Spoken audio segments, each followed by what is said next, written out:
This reader tutor. My name is Juan Camilo Lescan Almeida. I have come to tell about recipe and peach and yogurt jelly. Ingredients: 4 peach, 1 sachet of peach jelly, 350 ml peach yogurt, 10 grams flavored gelatin, hydrate and dissolve. 1.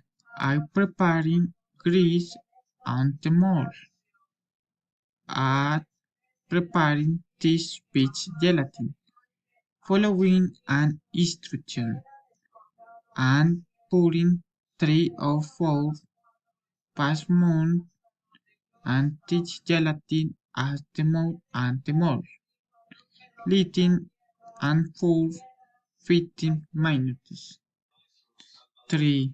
I add the rest of the gelatin and let inside fridge about 20 or 30 minutes. 4.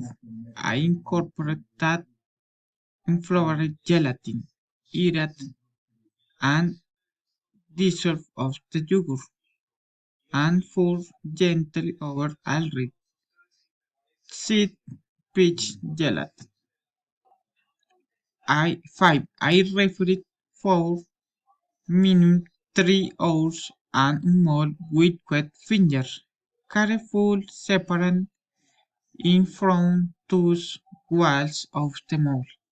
Thank you.